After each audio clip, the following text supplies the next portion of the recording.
صاحب میرا سوال یہ ہے کہ شب برات میں عبادت کا طریقہ کیا ہے، کس طریقے سے عبادت کی جائے؟ دیکھیے، شب برات جو ہے وہ ایک مبارک رات ہے، اور اس شب برات میں کوئی خاص طریقہ عبادت کا نہیں ہے۔ اس طریقے سے عام دنوں میں اور عام راتوں میں ہم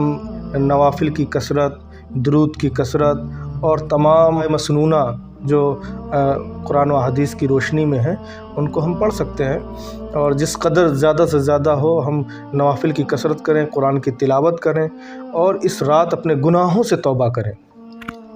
اپنے رب کی بارگاہ میں گڑ گڑائیں، توبہ کریں کہ اللہ ہمارے گناہوں کو معاف فرما دے۔ اس رات میں ہمیں کوشش کرنی چاہیے کہ ہم دونوں حقوق اللہ اور حقوق العباد پر ہم غور کریں۔ اگر ہم حقوق اللہ پر غور و فکر کرنا یعنی ہم نماز پڑھ رہے ہیں، ہم نماز کی پابندی کر رہے ہیں، اور اگر ہم سے نمازیں قضا ہوئی ہیں تو ان نمازوں کے قضا کو ادا کرنے کا عزم مصمم کریں، اور آئندہ جان بوجھ کر کوئی بھی نماز نہ چھوڑیں۔ عہد کریں کہ رمضان کے روزے ہم سے کبھی نہ چھوٹیں۔ اے اللہ ہمیں توفیق دے، اے اللہ ہمیں حج کرنے کی توفیق دے،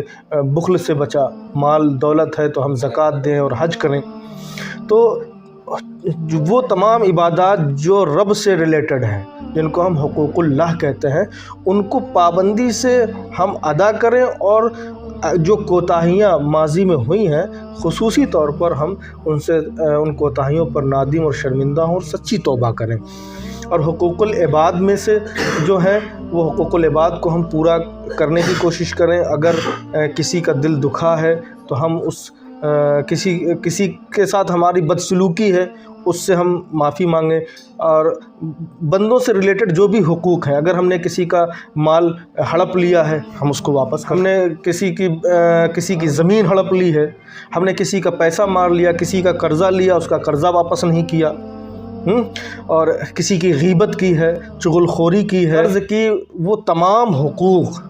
جو بندوں سے وابستہ ہیں، اس رات میں اللہ رب العزت ان حقوق کو معاف نہیں فرمائے گا جب تک کہ صاحب حق سے اس کی معافی نہیں ہو جائے گی۔ یہ جو رات ہے، اس رات میں جہاں اللہ رب العزت بے شمار گناہ گاروں کو معاف فرما دیتا ہے، اور وہیں پر صراحت کے ساتھ آیا ہے کہ اس رات میں والدین کا نافرمان ہو اس کی اللہ تعالیٰ بخشش نہیں فرماتا، والدین کا نافرمان ہو، شراب کا عادی ہو، زنا کار ہو، بدکار ہو اور زنا کا عادی ہو، غرض کی یہ تمام برائیاں جو گناہ کبیرہ سے تعلق رکھتی ہیں اس میں آپ کو توبہ کرنی ہوگی۔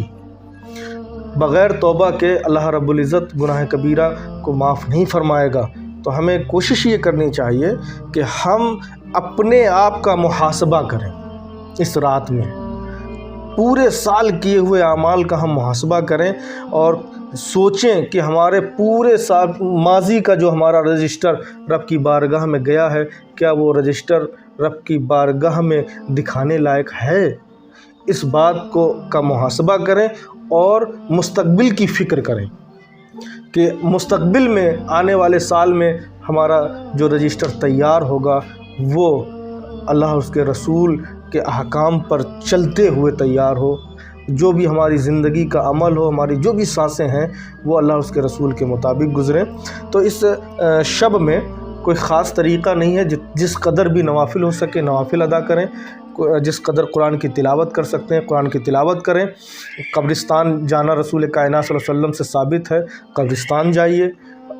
اپنے زندوں کے لیے بھی دعا کریے اور مرحومین کے لیے بھی دعا کریے۔ قبرستان جائیں گے تو وہاں سے ہمیں آخرت کی یاد تازہ ہوتی ہے، اور یہ احساس کر کے آئیں کہ اصل گھر وہی ہے، جاگنا ہے جاگ لے افلاک کے سائے تلے، حشر تک سوتا رہے گا خاک کے سائے تلے۔